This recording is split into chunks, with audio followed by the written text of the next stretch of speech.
Hi, and welcome to Axelbank Reports History and Today. Conversations with America's top nonfiction authors and why their books matter right now. I'm Evan Axelbank, and today we're going to speak with Michael Holzman, the author of Spies and Traitors, Kim Philby, James Angleton, and the friendship and betrayal that would shape MI6, the CIA, and the Cold War. He's written over a dozen books centering on spycraft in both the fiction and nonfiction categories, as well as books on the role of race in American schools. Thanks so much for being here, Mr. Holzman. Thank you very much for having me. Before we start our interview, I want to invite listeners to our Patreon page to ask for your support in keeping the show going. Go to patreon.com/AxelbankHistory. We will donate part of your contributions to a charity for children's literacy. You know the moment in many James Bond movies or Austin Powers or even in 24, the TV show, when you realize that the person you've been sympathetic to, who you assumed, who you knew was one of the good guys, was revealed to be a double agent? Kim Philby is the one you might have looked at and said, "How could you?" Jim Angleton is the character who might have said in the show, "How could you have done this to me, to us, or even how could I have been so stupid?" The story is birthed during World War II. What were they doing and who were they serving or supposed to be serving, Mr. Holzman? Thank you. As you know, secret intelligence is tasked with attempting to obtain the secrets of enemy nations, and sometimes nations that are not enemies, and preventing them from obtaining the nation's own secrets. The latter part of this effort is called counterintelligence. Kim and Jim is about the lives, times, and relationships of two intelligence officials, Kim Philby, a Brit, and James Angleton, an American, who eventually specialized in counterintelligence. I think it is to the point to quote something that James Angleton said as he was dying. "You know, the CIA got tens of thousands of brave people killed. We played with lives as if we owned them. We gave false hope. I so misjudged what happened. Fundamentally, the founding fathers of U.S. intelligence were liars. The only thing they had in common was the desire for absolute power. I did things that I regret, but I was part of it and loved being in it. Alan Dulles, Richard Helms, Carmel Laffey, and Frank Wiesner were the grand masters. If you were in a room with them, you were in a room full of people that you had to believe would deservedly end up in hell." Angleton slowly sipped his tea and then said, "I guess I will see them there soon." What were they supposed to be working on during World War II? They were first thing they were supposed to be working on was getting secrets from the Germans and preventing the Germans from getting secrets from them. It was only later, at the end of the war, that British and American secret intelligence turned its attention to the Soviet Union. Kim Philby. Oh, go ahead, yeah. And at that point, and from 44, 45, the British secret intelligence official charged with getting secrets from the Soviet Union was Kim Philby, who was a source of intelligence information for the Soviets. Kim Philby was born in Punjab in 1912, and Jim Angleton is born in where else, right? Boise, Idaho in 1917, so 5 years apart. You say they could hardly have had more different beginnings. What were their early lives like, and what led them to the field of intelligence? Kim Philby was a product of the Raj. As you say, he was born in India. His father was a very interesting character, much like T.E. Lawrence. The father, St. Philby, was born in Ceylon, went to private schools, which were called public schools, in England, then went to Cambridge, University, joined the Indian Civil Service, rose through its ranks, and eventually became one of the founders of the Kingdom of Jordan, and was very, very close to Ibn Saud, the king of Saudi Arabia. As a matter of fact, Saud, in large part, owed his throne to St. John Philby. Well, then when Kim Philby was coming up, he followed the same path. He went to private schools in England. He went to Trinity College, Cambridge, and was very much part of the British ruling class from birth. James Angleton, as you said, was born in Boise, the thriving metropolis of Boise, beginning of the 20th century. His father was like something out of an elementary school biography of great men. He came out of a failing farming community in Indiana, moved west, young man, to Boise. He sold candy from stores in downtown Boise. Eventually, that got brought on by the National Cash Register Corporation, which at the time was a real high technology business in the United States. And he would carry these heavy cash registers around to the hills and valleys of Idaho and Montana on backs of mules and teach shop owners how to use them. He was a very good salesman. He rose rapidly through the ranks at NCR. In the midst of that, there was the Poncho Villa incursion on the Mexican border. And since James Angleton Sr. was in the National Guard, he went down there. And as the song goes, down Mexico way, he found a young lady he appreciated, and he brought her back to Boise.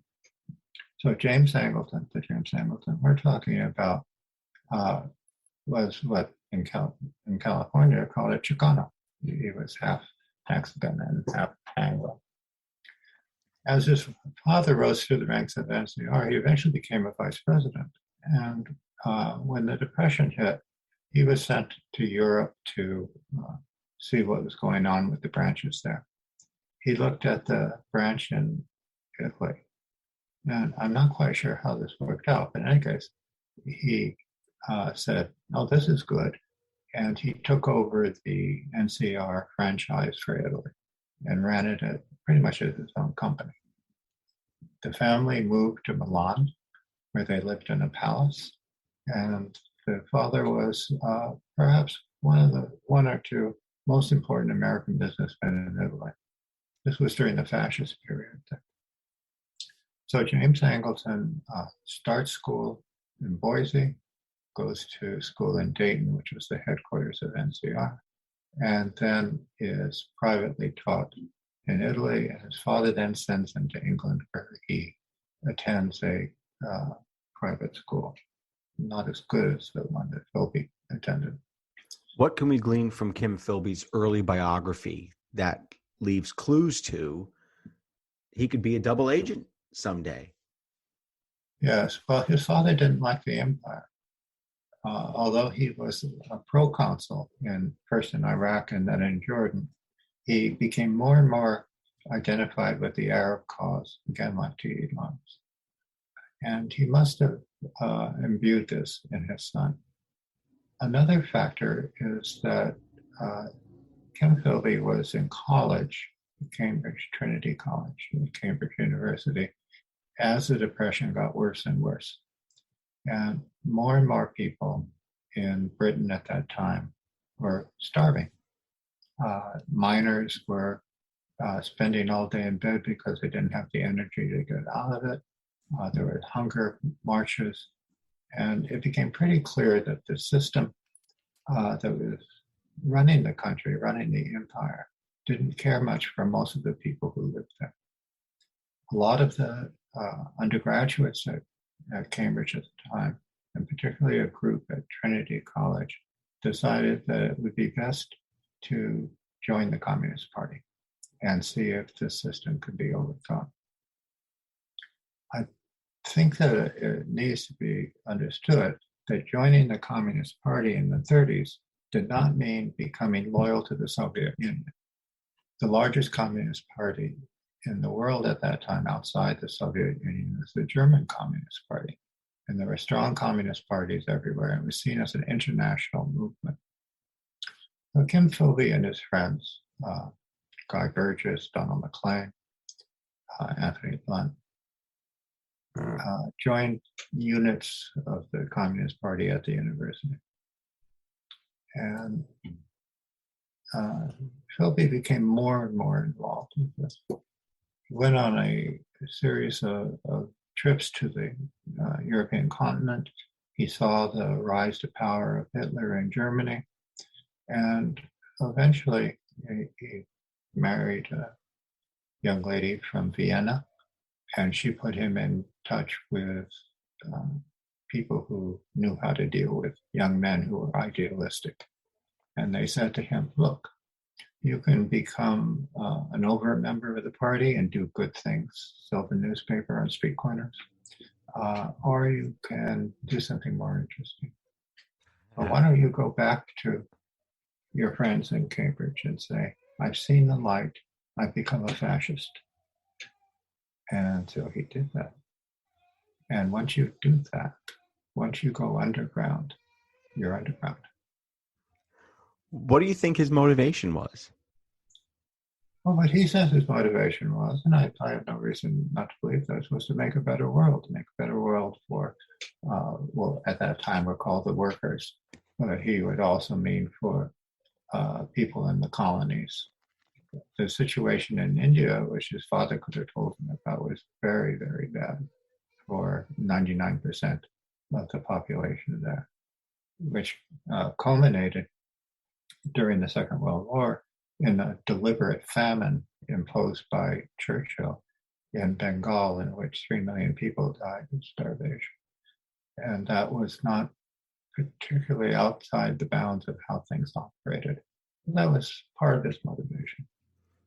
I think also, and this is a bit confusing, I think he was a sociopath, that he liked to manipulate people. He liked to seem to be one kind of person and be another kind of person. He was very charming, as many sociopaths are. Not all of them. We know some sociopaths in the American government who are charming. But anyway, I think those were his motivations. He had a social, political motivation that was very clear and was common at the time. And then he had this, perhaps he had this personal psychological motivation. What led you to this story? I noticed in your introduction that you have an ode to your local library in Briarcliff Manor, which is just north of New York, which is where I'm from. I'm from the Bronx. Where were all these papers and what had not been discovered yet? Okay, well, the local librarian is absolutely fabulous and gives me things from all over the world. But the basic original papers are in London for Philby and in Washington for Angleton. The papers in Washington for Angleton were the complete file of the OSS, the predecessor of the CIA. And they were brought there because William Casey, who had been head of the CIA, wanted to write a book about his heroic days in the OSS. So he had the whole file declassified and put into the National Archives, which is outside Washington, D.C. It's quite astonishing. There was also a huge data dump by the CIA a few years ago when the committees investigating the Kennedy assassination had issued the report, and there was a rule that they had to then release to the public everything that they had looked at. As far as I can tell, what happened was that the CIA said, we're not very happy about that, but in any case, they backed up a dump truck to the headquarters of the CIA and they put all kinds of stuff in it. A lot of it had to do, of course, with the Kennedy assassination investigations, but there were things going back into the 1940s. So one can look at those two sources. The Kennedy assassination files are online. For Philby, the information is in London, in the National Archive there, which is a place called Kew. And one can go there and read quite a bit of the secret documents. The British government doesn't much like releasing their documents, but one can do kind of a triangulation where if they have concealed the documents from Philby, you know that he sent letters, memoranda, and so forth to other people. So you look up their name and you go through it that way. What led you to this particular story? What cried out to you that said, this needs more attention?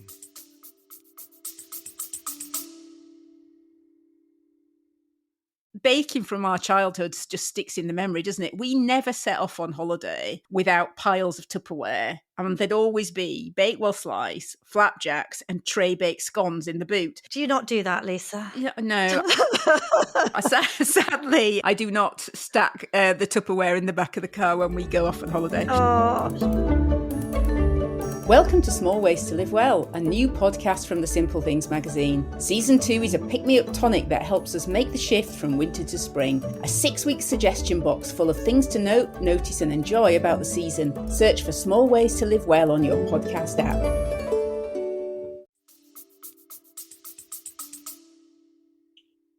I think Angleton has been neglected. I wrote a biography of him at one time that was concentrating on his psychology, I guess you would say, the way he looked at the world. But his actual professional life has been neglected. He was tremendously important in the CIA, as that's paragraph I read you on his deathbed indicated. He used to carpool with the head of the CIA. And he was the CIA's representative to the Warren Commission investigating the assassination. What is it like? What is it like reading spy cables and intercepts and memos written by spy people? What did you find yourself saying to yourself as you read through these documents? What's it like? Well, often it's boring.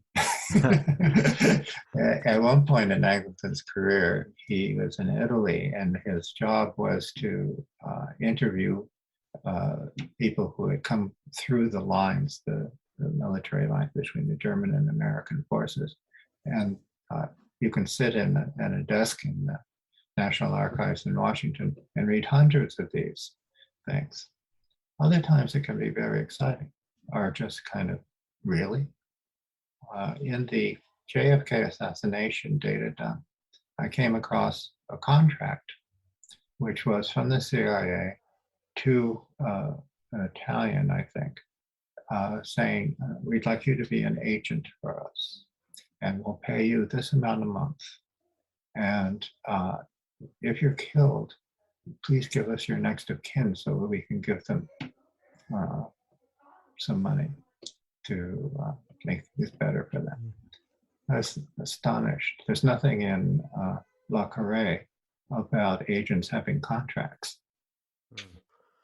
What were the origins of the CIA and of MI6? I was shocked to read in your book that the offices of MI6 had survived largely intact after World War II. So tell us about, especially MI6, what are the origins of it? What was the organization like in its early days? The British Secret Intelligence Services, there were, in the war, there were 3, come from India. The British held India with very, very few people. And one of the ways that they did this was the Indian Intelligence Service. If you read Kim by Kipling, this is the organization that the young man eventually gets into. And it was a Gestapo. And they did a good job for the British. When World War II started, they imprisoned the entire leadership of the Congress Party, of the Nationalist Party, for example. Officers from that then were brought into England in the 30s, late 30s, and they formed two organizations, MI5 and MI6. MI5 was an internal organization, roughly the FBI. And MI6 was the external organization, which was the CIA. Ancestor. They were very small organizations, and they were staffed by friendship circles. When Philby got into it, for example, the head of the unit he was assigned to said, "Oh, we know your people, we'll hire you." And that was it. There was no more checking. The CIA came out of OSS. What had happened there was the United States had never had a foreign intelligence system. But when the Second World War started, a very colorful person named Wild Bill Donovan, that wasn't his formal name, but everybody called him Wild Bill Donovan, went to Roosevelt and said, "We need something like MI6. So they formed this organization. And then at the end of the war, Truman said, when Truman was president, he dissolved it. He said, "We don't need that anymore." And then after a year or two, he said, "Oh yes, we do need that." And the people who had been in OSS, the most active people, particularly people who were in operations, then formed CIA. And it has continued and grown and thrived ever since. What was life like for a spy? Give us a day in the life, if you can, based on what you've put together, for someone who is out there in the field in Europe in the 1940s and 50s, trying to A, get secrets, and B, keep secrets from being had. Well, Philby just stayed at a desk in London and supervised the people you're talking about. Angleton, who was a much lower ranking person at the time, was sent to Italy. And in Italy, he had this very cinematic life. At one point, he wanted to turn an Italian fascist military guy. And so he jumped in his car and he said to his limo driver, "Take me to the fascist." And so they drove up through Italy to one of the northern cities, and they found the partisans, the anti-fascists, at the doorway of the apartment house in which this guy Borghese was hiding. So Angleton took out his trusty personal revolver, and they went around to the back door, and they ran up the stairs, and they found Borghese, and they took him down and bundled him, distracted the partisans, and then bundled him into the military vehicle and took him back to Rome. So that was probably a high point in movie land, spydom. Most of the time, they interrogated people, made connections with them. Angleton was very good at making connections with other organizations. He became friendly with the people who later founded the Israeli secret intelligence system, the Mossad. And this becomes quite important. Israel had a secret intelligence system before it was a state. Angleton was instrumental in supporting that and watching them. And he was then, after Israel became independent, he was treated kind of as an uncle. And he had very good relations with them. In Italy, he had captured the Italian military intelligence system, the secret intelligence system. So they operated in such a way as to do what he wanted them to do. So he controlled that intelligence system as well. How did they meet, Kim Philby and Jim Angleton? Explain. I think it's 1944, right? What was the early time together like between them? And were they successful? Oh, it was teacher and student. Angleton had gone to Yale, and he was a very good poet. And he had mostly written poetry while he was at Yale, and published a book, a magazine called Furioso, which is probably the best student publication ever made. Then the war starts, and he doesn't really know what he wants to do. He gets drafted. Um, he then gets co-opted into this organization, the OSS, which his father was already in. And they said, okay, boy, we'll send you to London, and you learn how to be a spy. You learn how to be an intelligence official. So he goes to London, and he's assigned as his teacher Kim Philby, who was very important in MI6 counterintelligence.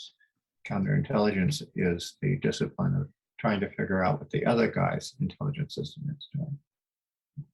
They had adjoining offices on Ryder Street, which could not be more posh as an address in London.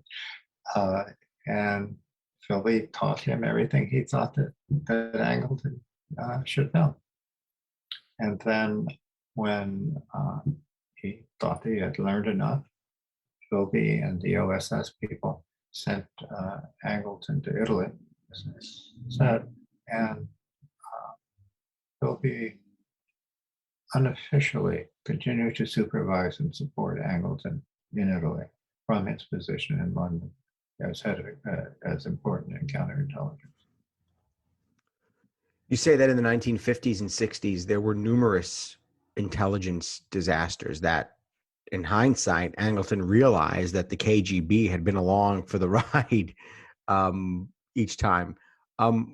He calls it Kim's work. What had been Kim's work? And also, I guess, explain, first of all, what some of the intelligence disasters were and how they helped out Kim Philby as a double agent. Well, the one that's the clearest example is something that happened in the late 40s. The Brits and the Americans decided they wanted to roll back the communist influence in Eastern Europe, and that the easiest place to start was Albania, as it had been one of the last countries that had a communist government, and it was not a very formidable country. Still isn't a very formidable country. So what they decided to do was to train Albanian refugees to become subversives, to start a revolution. And they trained these, and they then took some of them by boat to Albania, and they parachuted some of them in. And strangely enough, none of them survived. They were all either shot on arrival or imprisoned. And it appears that what happened, and Philby said this is what happened, was that Philby was helping to coordinate this from London. And he would send instructions and information to these camps where these people were being trained, apparently with carbon copies to Moscow. And so all these people died. A similar thing happened in Poland and in Germany. So everything that went through Philby's office as head of anti-Soviet operations for MI6 had copies sent to Moscow, and none of these projects worked. And what do you imagine the moment was like when Angleton realized, uh-oh, I've been had by my own teacher? He was very unhappy.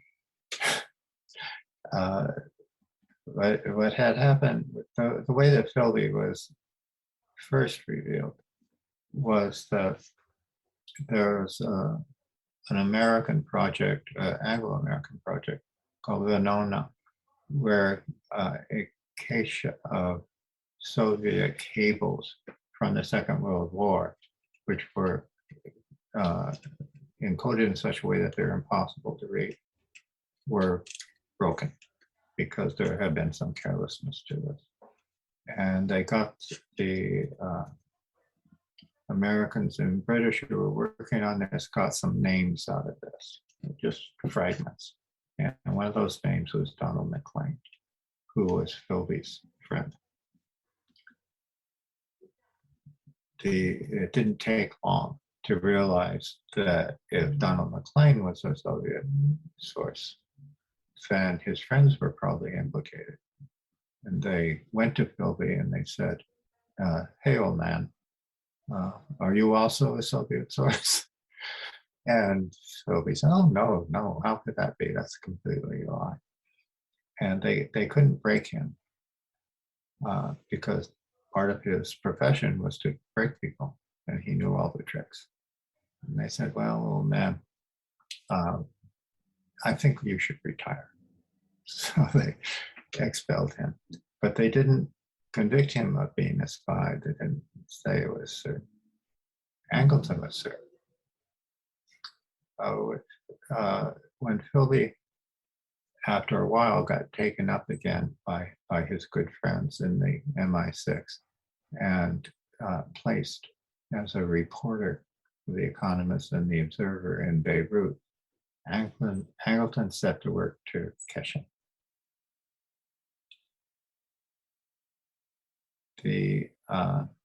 That didn't work. He got away. What information in particular did he pass to the Soviets? He passed the names of every MI6 agent he had ever met, and descriptions of them and what they were doing and what and their address. And what, I mean, that's pretty damaging. What was the payoff for him? What did he get out of this from them? He got the satisfaction. On the one hand, psychologically, it must have been tremendously satisfying that he was steadily betraying all these people who were trusting him. On the other hand, that's the sociopath part, I guess, right? Yeah. On the other hand, he probably, and particularly in the early days, thought he was contributing to the Soviet cause. At this time, it was the Soviet cause. Were they paying him? No, they weren't paying him. He did this for free. He did it for free. Oof. That's someone who believes in it.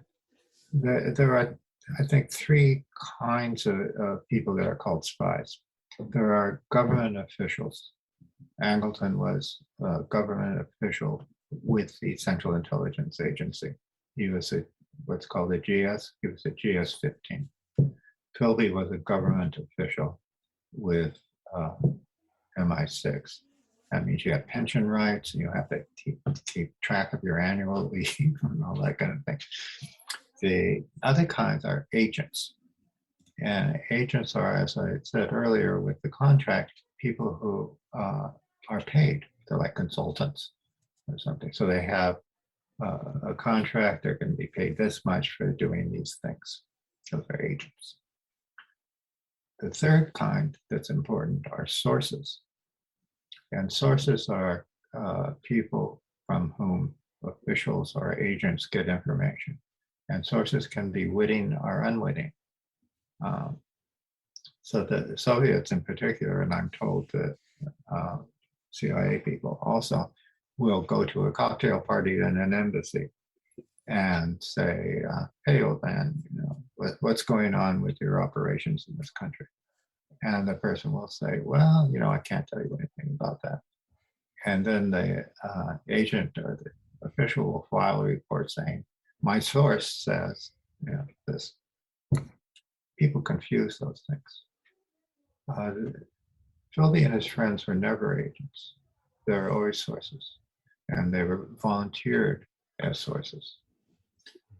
After Philby left Beirut in 1960-61 and went to Moscow, he had a very rough time. But the KGB was good to him. They gave him an apartment, they gave him an allowance, and they eventually gave him something to do. So I suppose he got that out of it. Not much. Poetically, perhaps, these two men died right as the Cold War was coming to a head, 1987, 1988. How did these two men influence the Cold War? Angleton influenced the peak of the Cold War very strong. His job at CIA, or his official job, as opposed to his personal relations with people, was to make sure that the CIA was not infiltrated by the Soviets. So you have, the CIA had three main branches. Had intelligence, which was supposed to go out and gather intelligence. It had operations, which was supposed to go out and overthrow governments. And it had counterintelligence, which was try to protect the CIA from other people. Angleton, as head of counterintelligence, would vet all the operations of both the operation people and the intelligence people. So the intelligence people would say, we have this guy, we think he's really good, we're going to send him to Berlin and he's going to find out everything. And Angleton would say, how do you know he's not a Soviet agent? And he'd have them go through thorough vetting of these people. And the same thing with the operations. On the Bay of Pigs, for example, he was asked about it, and he said, that's not going to work. And the people who were planning it overruled him, but that was the last time they overruled him. So it was one effect on the Cold War, was Angleton protected the CIA from Soviet infiltration. Early on, the strongest effect was Philby's. All these efforts to roll back the Soviet governments in Eastern Europe failed, and a large part of the responsibility for that was Philby's.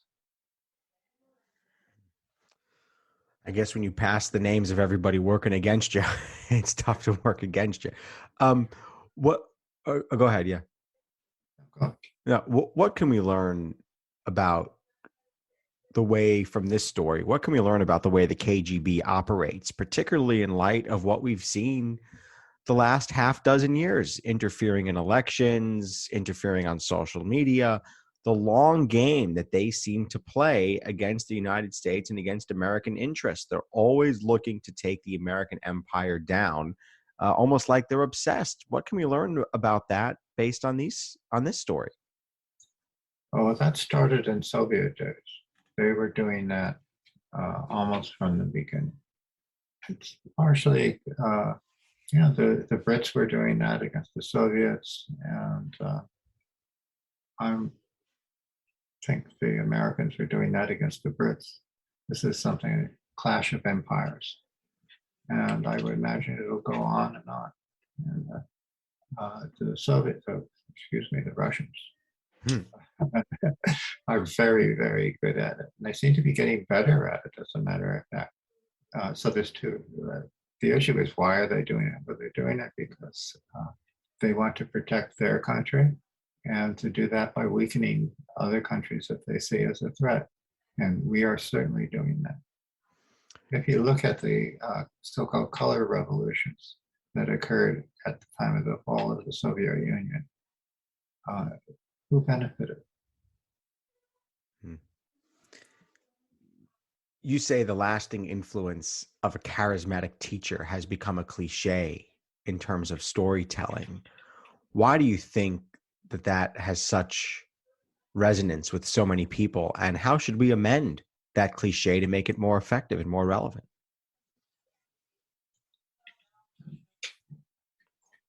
I think that there's informal and formal methods. The Jesuits, for example, notoriously did this in a formal way. They said, send your kids to our schools and we'll answer for them for the rest of their lives. There's a way in which elite American universities and elite British universities, and certainly elite French universities, do the same sort of thing. The one thing you learn when you go to Yale is math or history. Another thing that you learn is to act like a Yaleman and to do things that are consistent with the kind of culture that Yale wishes to perpetuate. And there's informal things. Teachers are in a way substitutes for parents. Sometimes the more charismatic teachers are even replace parents in the growth, in the emotional and intellectual growth of a child. What you can do about that, I have no idea. I don't even know whether you should do anything about that. Yeah. It resonates with a lot of people. What can we learn based on this story about alliances in our own lives? I guess few of us have the stakes that Kim Philby and Jim Angleton did, but what can we take away from human nature watching these two stories, or watching this story? That's a very interesting question. I suppose a psychoanalyst would say that what you want to do is to make conscious those things that are unconscious. That when you have a strong attachment to a teacher, for example, you want to work through how much of that is rationally justified and how much of that is looking for daddy or mommy, as the case may be. Angleton was clearly attracted to strong male figures. And Philby wanted to kill them. What advice should the CIA in particular, but also MI6, take away from this story? Well, they should have a strong counterintelligence system. Yeah. When Angleton was finally fired, the then head of the CIA fired him. And not only fired him, but took apart the counterintelligence staff. And as far as we know, there were no penetrations of the CIA between 1974 and 1954 and 1907, when Angleton was head of counterintelligence. After that, there was Alger James and various other people. And it took a long time before they reestablished their counterintelligence system. There have been some pretty recent counterintelligence lapses where some people did pass secrets to different agencies, including nuclear secrets. Yeah. Did that resonate with you when you were going through the material for this book? Yeah. Those people wanted money. People like Philby were ideological sources of information. The only ideological source that I can remember is the Israeli fellow. Was in jail for 20 years or something like that for passing American secrets. When you go through, go ahead, too. Basically, it's different these days. It's money. Mm. When you go through this story, it cries out for a movie, I think. Would you like to see this turned into? I'm sure you will. I'm sure you'd love to sell it to a major motion picture company, but does this need a movie? There's a lot of movies these days. I think that it would clearly make a vivid movie. I spent a lot of time in Los Angeles, and what I know about Hollywood is that if you sell something to the studios, you should go away and never see the movie.